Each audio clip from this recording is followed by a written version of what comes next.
बोला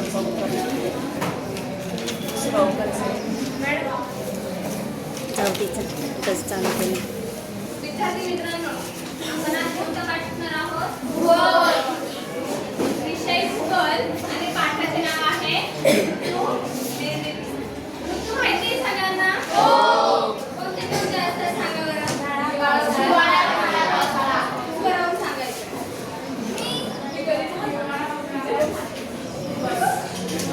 तर उन्हाळा कधी येतो?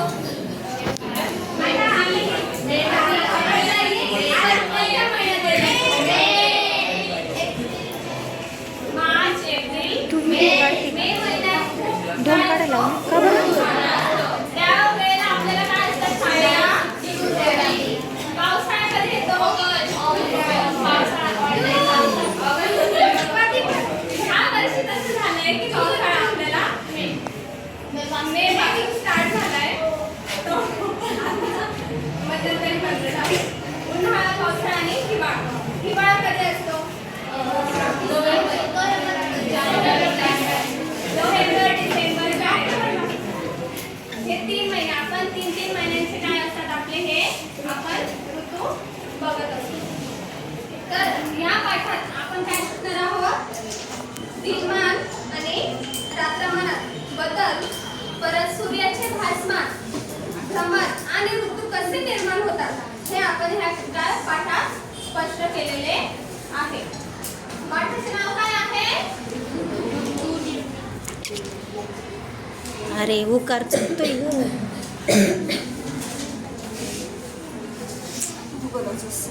भूगोलचा पण ऋतूचा तुला ऋतू कोणते?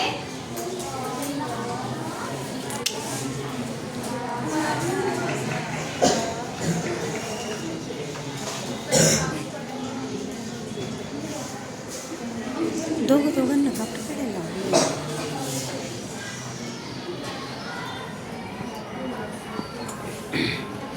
काय आहेत?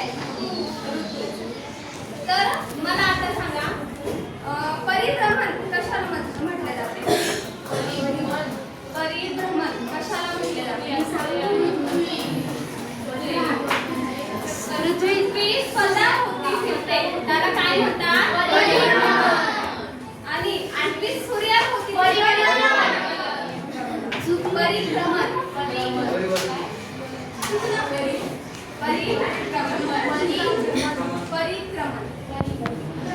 तर पृथ्वी स्वतःभोवती फिरते याला काय म्हणतात? परिभ्रमण. पृथ्वी एक फेरी पूर्ण करण्यास किती वेळ लागतो त्याला? 24 तास. परिभ्रमण करण्यासाठी किती वेळ लागतो? 24 तास. आणि पृथ्वी सूर्याभोवती फिरते त्यावेळेस किती दिवस लागतात? 365 दिवस आणि 6 तास. हो, 365 दिवस आणि 6 तास. इतका वेळ हा काय घेत असतो? पृथ्वी सूर्याभोवती फिरताना घेत असतो. तसंच आपण आता बघूया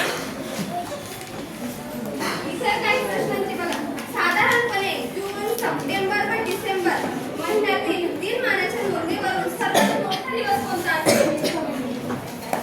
आपण भूगोलामध्ये अभ्यासत असतो. मोठा दिवस, छोटा दिवस, परत राष्ट्र दिवस हे समान असतात. हे आपण अभ्यासले आहे का? अभ्यासलेले? हो. सांगा बरं, सगळ्यात मोठा दिवस कधी असतो? 21 जून. 21 जून या तारखेला सगळ्यात मोठा दिवस असतो. तसेच सर्वात लहान दिवस 22 डिसेंबर. Very good. आणि दिन म्हणजे रात्र आणि दिवस हे कोणत्या तारखेला समान असतात?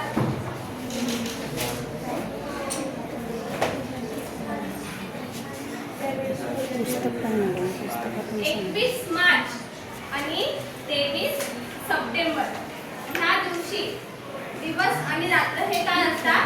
इक्वल. म्हणजे 12 तासाचा दिवस आणि 12 तासाची रात्र. म्हणजे दिवस आणि रात्र हे काय असतात तेव्हा समान असतात. तर दरवर्षी साधारणपणे याच तारखांना ह्या स्थिती काय येत असतात सांगा बरं? असतात 21 जून, तसंच 22 डिसेंबर. 22 डिसेंबरला लहानच दिवस असतो. असं का?